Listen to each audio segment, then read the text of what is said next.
Hi, welcome to the Pursuit of Truth.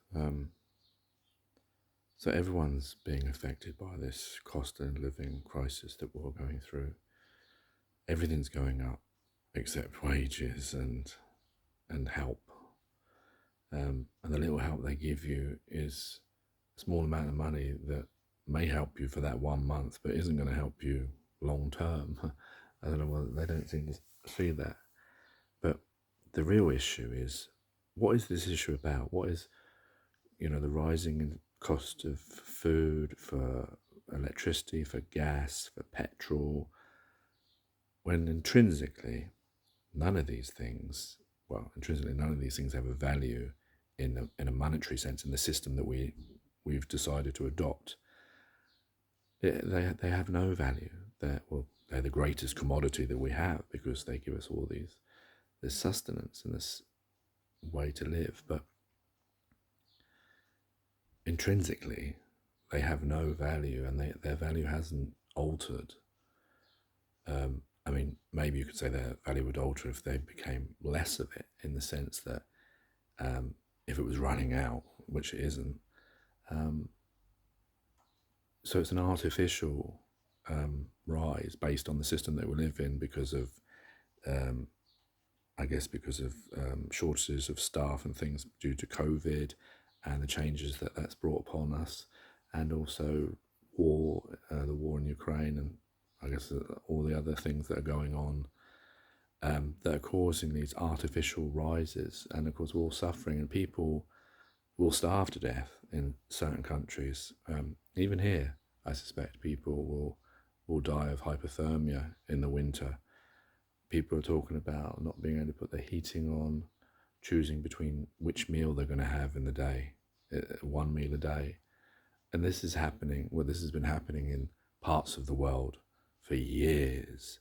So now, because this artificial thing of buying things from other countries, when we could, sunflower seeds, they could be grown here and you wouldn't have a problem with the oil, but we buy them from Ukraine. Why? Why is it we do that? It's because it's cheaper to pay for their product, because they get paid less wages compared to what you'd have to pay in this country because of those types of that the same that we've heard with these clothes manufacturers that use places in India and Africa, etc.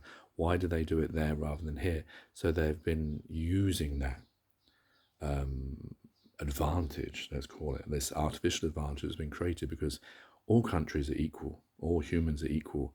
We've created these different levels based on historical setting up, of creating that this country money would be worth this much. We'd steal all their gold and then base all the money on gold and then say we've got all the gold. So because they don't have any gold, their currency is lower than ours. And you have different worlds in this system, whereas each country is exactly the same. Each country has soil, each country has plants, each country has animals and humans, and we're all meant to live together. And we've created this artificial system, this monopoly, this game of life, or as you will, because we believe it's the best way of us living. It's the civilized way of us living. And yeah, maybe some of it has merits, but we as a species, the cost of living is coming to the Western nations, the rich nations, so they can see the pain that's been happening for hundreds of years in these countries that have been told, you're a third world country, you are worth less, so we can pay you less. You make all our t-shirts and all our things, and then we'll sell them for a profit rather than using our own people, or we'll test things on you because it's cheaper if you die. These things that have been happening, we know all these things happen. When you go and buy your clothes, you know they're not made down the road. And you know why they're not made down the road, no matter what spin they put on it. Yeah, it's an economic thing. Well, no, really, it's a form of looking down, a form of slavery. Well, all work is a form of slavery in a sense, but in a way of getting something from someone else for less so that you can benefit from that. Same as benefiting from the natural resources of this place that we've all found ourselves upon, that we all equally have rights to. No one can cut up this and say this bit is yours, this bit is yours. That's just, a caveman thinking from 1,000 years ago that we all adopt these stupid systems, and we would allow people, in the cost of living crisis here and for hundreds of years in other countries, to starve or die. Well, they both do, isn't it? But just because we want to carry on living this system, we have enough resources, enough gas, enough oil, enough food to share it with everyone so that everyone could have it. Everyone wouldn't need to suffer. But we choose to live in a world where we allow suffering based on, oh, wow, this is the only system that we can do. This is, we can't all agree on it. We can all get together sometimes and agree that we're going to give money to countries to aid them in wars, or give them food because there's a starvation or a famine. We can get together to play football around the world. We can get together to do all sorts of things. But when it comes to power sharing, when it comes to the planet, when it comes to giving up the bits that we've cut up and all working together for the benefit of mankind, no, that is out of the question. That is like, how would we be able to get everyone to agree on that? But yet we can get everyone to agree on playing football against each other. Or we can get everyone to agree to give money to help this country because it's suffering from war or famine or whatever. We have the capacity as human beings to do all these things, but we choose not to do them because we've been programmed, all of us, that this is the only way and this is the best way to live, that we should put a price on the things that we found here for free. We should put a division around each other so we don't have to care about this, and then we can have different scales for each other.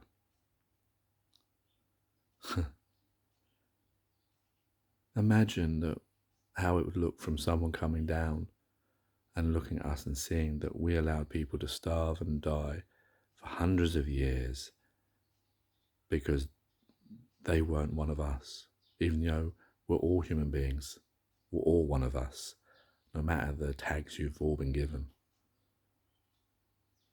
And so when we go through this cost of living as the rich Western countries, we should think about these countries that have been going through this for years and may never get out of this.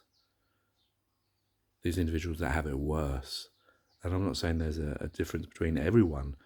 There is no reason, based on the resources that we have, based on the capacity of human beings that we have, that all of us should be able to live with everything, with abundance. And we should be able to cure lots of things by working together rather than competing to each other for money, for power, for control.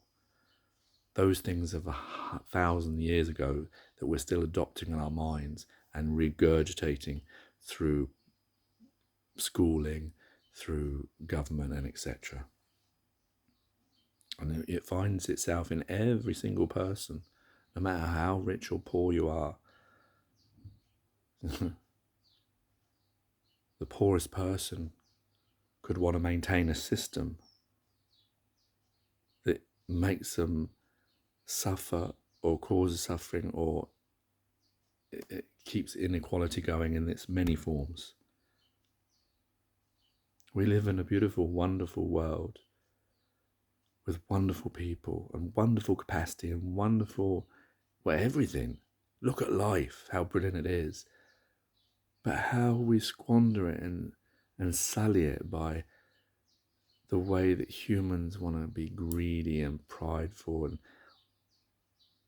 and make those things as if they're somehow majestic, with patriotism, with celebrity, with royalty, with all the different ways to hide these failings in the system, to try and create you to TV or PC, computer games, or what Xbox or PlayStation or whatever, ways to distract you from seeing what we all could have, and nothing stopping us but ourselves.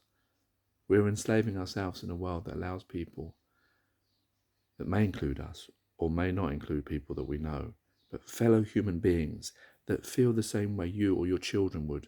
Would you want your children to live in a situation where they could not live a nice life or die early or suffer unnecessarily? But that's what we're all doing.